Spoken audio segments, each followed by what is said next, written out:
প্রতিটি মায়ের কাছে তার সন্তানের ইচ্ছাটা সবচেয়ে বেশি গুরুত্বপূর্ণ। আমার কাছেও তার ব্যতিক্রম না। হঠাৎ করে রুষাকে নিয়ে একটু বের হয়েছিলাম, কারণ অনেক দিন সে বাইরে যায় না। হ্যালো এভরিওয়ান, আসসালামু আলাইকুম, welcome back to my new another blog. আজকে সে বিকাল থেকে আমার কাছে আবদার করছিল যে আম্মু আমাকে একটু বাইরে নিয়ে চলো। তাকে জিজ্ঞাসা করলাম কোথায় যেতে চাও মা? সে বলল আম্মু ডিভাইনে যেতে চায়, যেহেতু আমার অনেক দিনই যাওয়া হয়নি।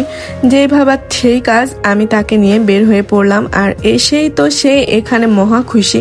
এই ফুলগুলো দেখলে তার আর মাথায় কাজ করে না, সব সময় ফুলগুলো উঠাইতে শুরু করে। পরে একটা আঙ্কেলরা আসছে, তার কাছে বলছে আজকে তোমাকে জরিমানা করা হবে। তখন তার রিয়াকশনটা একদম অন্যরকম হয়ে গেছিল, ভয় পেয়ে গেছে। আর এদিকে তার দোলনায় না উঠলে তো কি বলবো, তার মনই ভালো হয় না। আর এত উঁচুতে উঠতে চায়, ছোট থেকে তার অভ্যাস হয়ে গেছে এই দোলনাতে উঠে।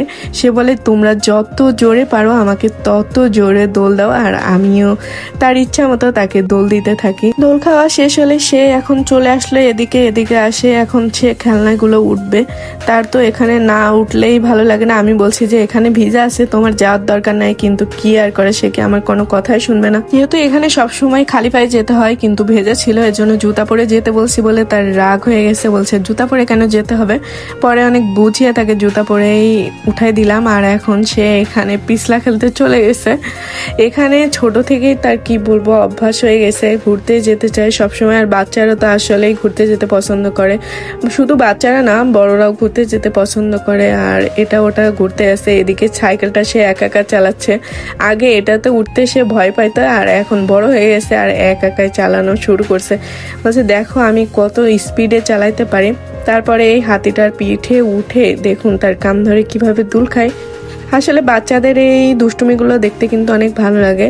আর এখানে এই ঘোড়াটায় উঠতে 20 টাকা করে নেয়। আর সে ছোট থাকতে ভয় পাইতো এখানে উঠতে, এখন এটাতে উঠতেই হবে তার গেলেই। আর ট্রেনে তো সে উঠবেই। আর আপনারা কে কোথা থেকে এই ভিডিওটা দেখছেন অবশ্যই একটু কমেন্ট করবেন। আর ভিডিওটা ভালো লাগলে অবশ্যই শেয়ার করবেন। আর আমার পেজটা ফলো দিতে কিন্তু ভুলবেন না।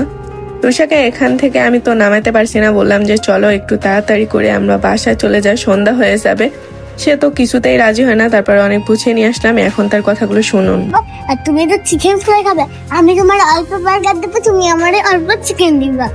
তারপর এইটাই হচ্ছে যুক্তি। ইয়েস কারণ তুমি তো বার্গার খাও না, আমি তো খাই। এখানকার তো যাবেন না, এখানটাই সব গলে যায়, ধরে কেন আসুনি খাইও নি। বাইরে গেলে তার তো কথা শেষ নাই, দুষ্টুমিরে শেষ নাই। দেখুন গরম বার্গারে হাত দিয়ে সে হাতটা পুরাই ফেলছে। এখন খাওয়া দাওয়া শেষ করে তাকে নিয়ে বাসায় চলে যাবো। আর কেমন লাগলো ভিডিওটা অবশ্যই কমেন্ট করবেন। দেখা হবে নেক্সট কোনো ভিডিওতে। সে পর্যন্ত সবাই সুস্থ থাকবেন, ভালো থাকবেন, আল্লাহ হাফেজ।